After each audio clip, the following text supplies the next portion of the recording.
Dito pa rin po tayo sa Philcoa kung saan nagpapatuloy pa ang programa ng Grupong Manibela na nagsasagwa po ng transport strike ngayong araw nito.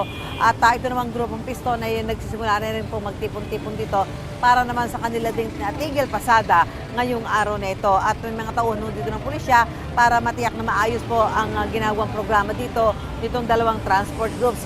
At dito naman sa akin natatayuan ko, nakikita ho ninyo, ito ho yung mga pasahero na ngayon po ay nag-aabang ng kanilang mga masasakyan. May tigil pasada man o wala, ganito po yung sitwasyon. Pero mas lumalala ang kalbaryo ng mga pasahero kapag po may tigil pasada dahil kukunti yung kanilang mga masasakyan, mga pampasaherong jeep. So alamin natin ang reaksyon ng ilan natin mga kababayan dito na naghihintay ng kanilang masasakyang jeep sa mga oras na ito. Alamin natin dito kay Ma'am, kanina ka pa naghihintay? Ngayon lang po. Ano, mahirap pa sumakay? Opo. Kanina, saan kayo pupunta? Kaya po. Wala pa masakyan? Wala pa po eh. Oo, sige. Salamat. Ingat po. Ito po, yung mga kababayan natin dito, yung iba papasok ng trabaho. Ito, at alamin natin dito sa ilan natin mga kapuso dito. Miss, kanina ka pa nag-aabang? Ang bago lang naman po. Mahirap pa sumakay? Yes po. Bakit? Yung sinasakyan ko po na jeep is wala po masyadong dumadaan. Ano ang pasok mo?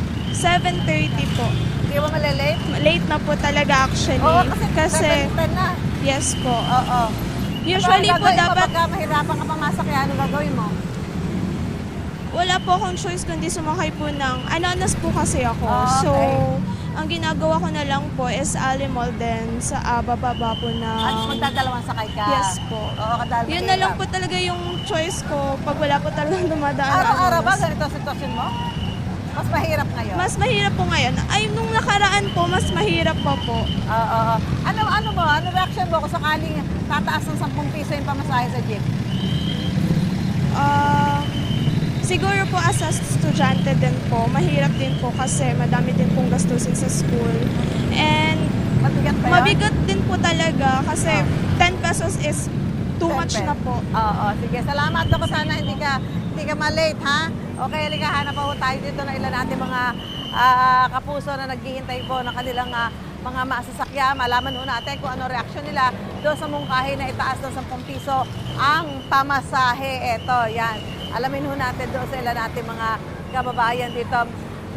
Ma'am, yung itataas daw yung, gusto nung pisto na itaas ng 10 piso yung, taas na 10 piso yung pamasahe sa jeep. Okay ba sa iyo yun? Okay lang po. Okay, bakit? Kasi kawawa din yung mga driver. Kawawa din. So, okay yun. Yung mga kababayan ho tayo na nauunawaan yung kahilingan ho nito mga like ng grupong piston na magkaroon ho na ng pagtataas sa pasahe.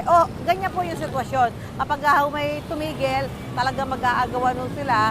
Lalo ho ngayon na medyo ilan-ilan yung bumibiyahe mga jeep dahil nga po doon sa tigil pasada ng grupong piston at Manibela. So, kailangan nun talaga silang makipagsapalaran para makarating sila sa kanilang mga pupuntahan. May mga takdang sakayan ho dito at babaan ng pasahero dahil may mga tauhan ho ng MMDA, mga traffic enforcer na magtitiyak na doon sila bababa at sasakay sa tamang lugar. Mula po rito sa Philcoa, sa Quezon City, back to studio po tayo.